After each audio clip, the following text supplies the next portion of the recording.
கர்த்தருக்கு சோத்திரம். கர்த்தருக்கு பிரியமானவர்களே, அனைவருக்கும் கிறிஸ்துமஸ் நல்வாழ்த்துக்கள். கர்த்தர் உங்களை ஆசீர்வதிப்பாராக.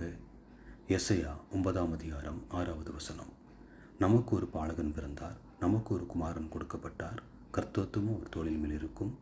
அவர் நாமம் அதிசயமானவர், ஆலோசனை கர்த்தா, வல்லமையுள்ள தேவன், நித்திய பிதா, சமாதான பிரபு எனப்படும். கர்த்தருக்கு பிரியமானவர்களே, நம் ஆண்டவராகிய இயேசு கிறிஸ்து பாவத்திலிருந்தும், சாபத்திலிருந்தும், நோயின் பிடியிலிருந்தும், பிசாசின் பிடியிலிருந்தும் விடுதலையாக்க ஆண்டவராகிய இயேசு கிறிஸ்து இந்த உலகத்திலே நமக்காக பிறந்தார்.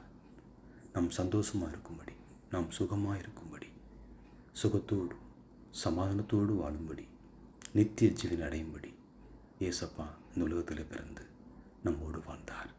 இன்றும் வாழ்ந்து கொண்டு தான் இருக்கிறார். நாம் அவரை பிடித்துக் கொள்வோம், அவர் கரத்தை பிடித்துக் கொள்வோம், அவரை பற்றிக் கொள்வோம், அவரை போற்றுவோம், அவரை துதிப்போம், அவரை ஆராதிப்போம். என்றென்றும் அவருடைய கிருபையும் அவருடைய தயவும் அவருடைய ஆசீர்வாதமும் எப்போதும் கூடவே இருக்கும். ஆமேன்.